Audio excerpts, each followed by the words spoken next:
I do have a million stories about Jody. Most of them involve Joanne. Except they're all X-rated. Most of them I can't say because there are children in the room and my husband. But anyways, Jody was just a force of nature. If you knew her, you loved her. She was in your corner. She helped you through things that you didn't think you could do. She was the most fun person ever. Through our whole childhood and upbringing and weekdays and Sundays with our families, they were Woodstown, we were Camden.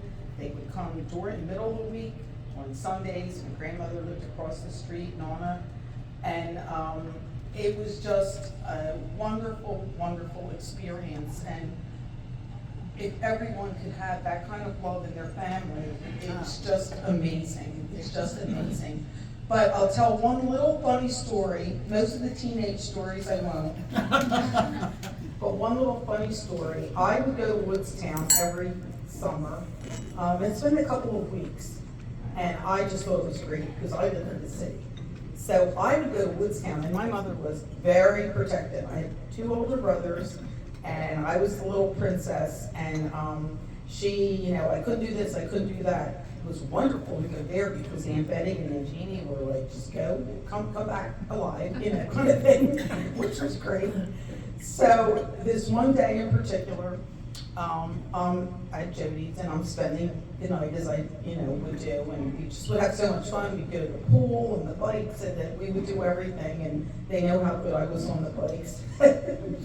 Joanne and Jody would make fun of me.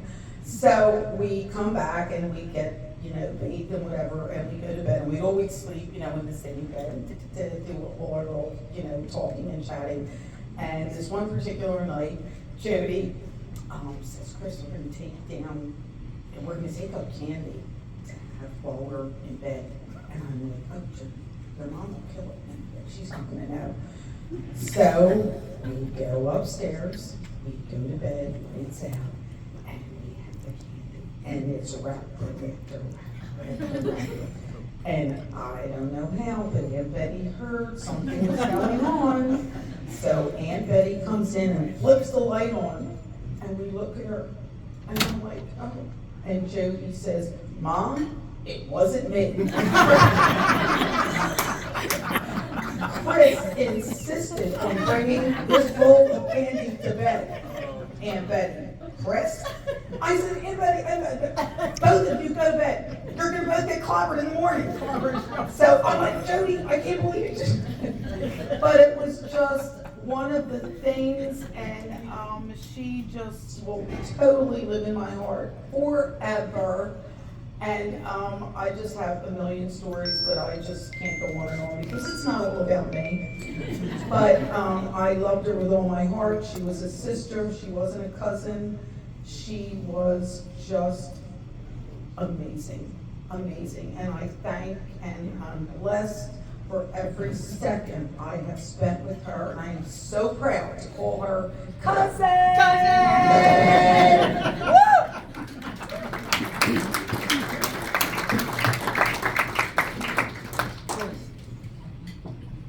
Well, Jody was my sister. And with sisters, you can have good things and bad things because we're sisters. And there's times we're totally mad at each other and doing crazy things like hitting someone on the head with a telephone. We got a little extreme. But there's two things I have to clarify after the two people that spoke. First of all, I didn't get married on Thanksgiving. I was not a Thanksgiving man. No. He made an exception, I guess, and he did come to that. Yeah, I don't know how. He did come to the wedding, and it wasn't on Thanksgiving. And Anna was Thanksgiving. And Anna was Thanksgiving. Okay, I didn't know that. Thank you. Different stores, different proprietors. True.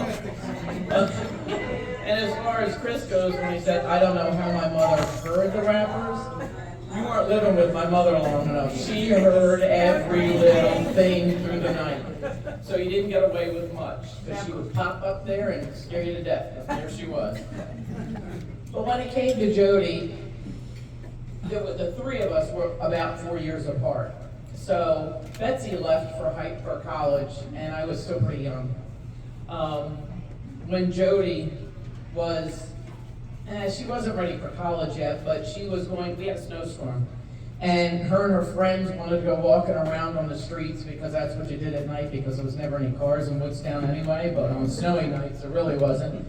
And I was sitting home, not by myself, but just me. And she goes, "You want to come with us, Kathy?"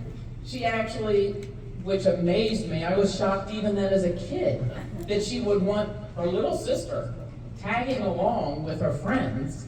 But she got my sled, I got all bundled up, I got on the sled, and she pulled me along with her friends all over the place through Woodstown as they were having fun that night. Even then, I thought, I can't believe she was this nice. Half the time we were fighting, but that night she didn't want to sit and watch me sit as she left in the snow, her little sister home. So she took me with her. And that was the kind of person she was. She might have had her moments, but she had so many more beautiful moments that made us feel so good, not just me as a sister, but everybody that knew her realized that there were parts of her that were just outstanding and exceptional, and she was one of a kind. And I'm gonna miss my sister more than I can tell you. But she's a great woman, and now she's at peace.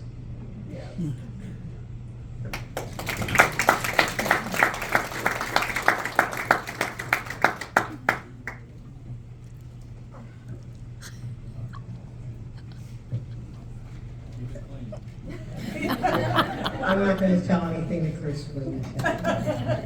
So, and Jody and I were the country cousins, and Chris was our city cousin. I was a year behind her at school, and a year younger than her too. I didn't like. Anyway, she was always personally a caregiver to me from the time we were younger. I remember I had many firsts with her, like going to her party, and first time we played Spin the Bottle, I learned it from Jody. And then I was heartbroken. My boyfriend in high school, I thought we were going to get married and live happily ever after. We broke up. She was the one that talked me out of taking my own life. I was so heartbroken, but she sat there and was so patient and wonderful. And then it came to college, and she sent me letters, phone calls. You got to come to George Washington. You got to come with me to GW. You got to come with me. And so I went, and I found out that misery loves company.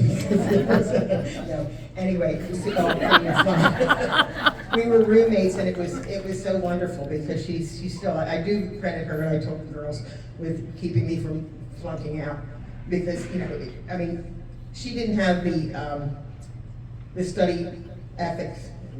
She wasn't like Louise and Betsy, but she was definitely better than me and all that. Anyway, so so much of what I feel is important today is because of Jody being present when I was developing, and the open-mindedness that we all, feel. It was from her influence, for sure. And so the only, I think I have a story I want to tell. I can't think of this. Well, I just very quickly, everybody knows this, or not many people know this, but she is still a caregiver today. A week ago, my grandson was born. He was supposed to be brain damaged, and Jody's toy that she gave to him is Emily, my daughter's. Jody, let me talk, please. Jody. A miniature of what she insisted on giving him a few weeks ago was in his NICU unit. He's going home healthy tomorrow because of her presence in that room. I swear to God, you might not believe it. I believe it was an absolute miracle. I love you, Jody. I don't know what we're going to do without you, but we will. Do you remember your story? We'll come back to you. Oh, I have one. I'll talk to you. I have a couple. I didn't know you were, I thought she was looking for I'll say a couple things, but a lot of people were sharing stories yesterday, and And they said, I said, if, you know, I wish I could record this, and I said, if you go on the Douglas page, there's places where you can write a message, and then we can see it there, so if you also feel you wanna do that, and then we can hopefully somehow capture those and have those, stories for us. I'll just say that,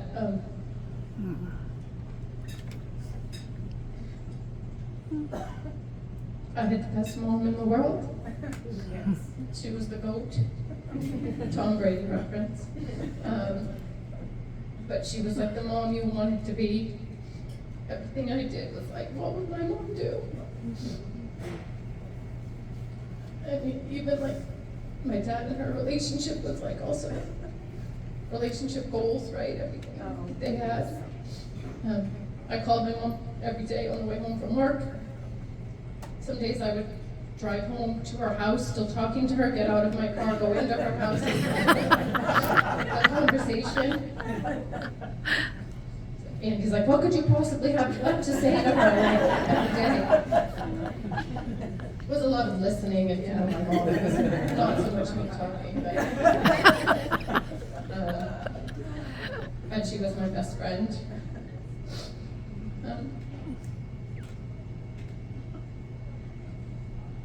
And she'll be with us, and I think there's signs everywhere of her, and I think just look for the signs. And she's with us always. Always. I also want to play, and I'll come to you, Mike. I want to play this song too. I know, I'll turn it up and then I want you guys to hear.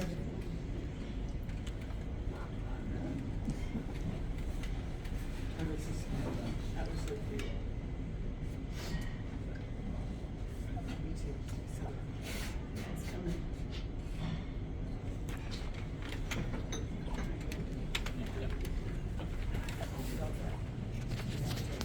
Can you hear it?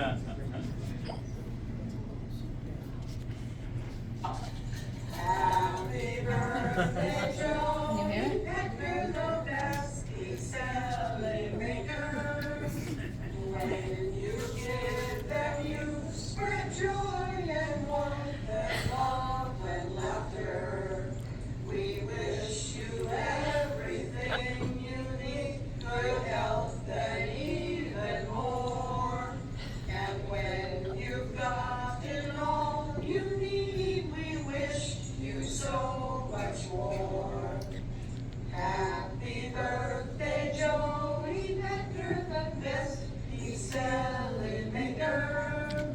And when you give them, you spread joy and warmth and love and laughter.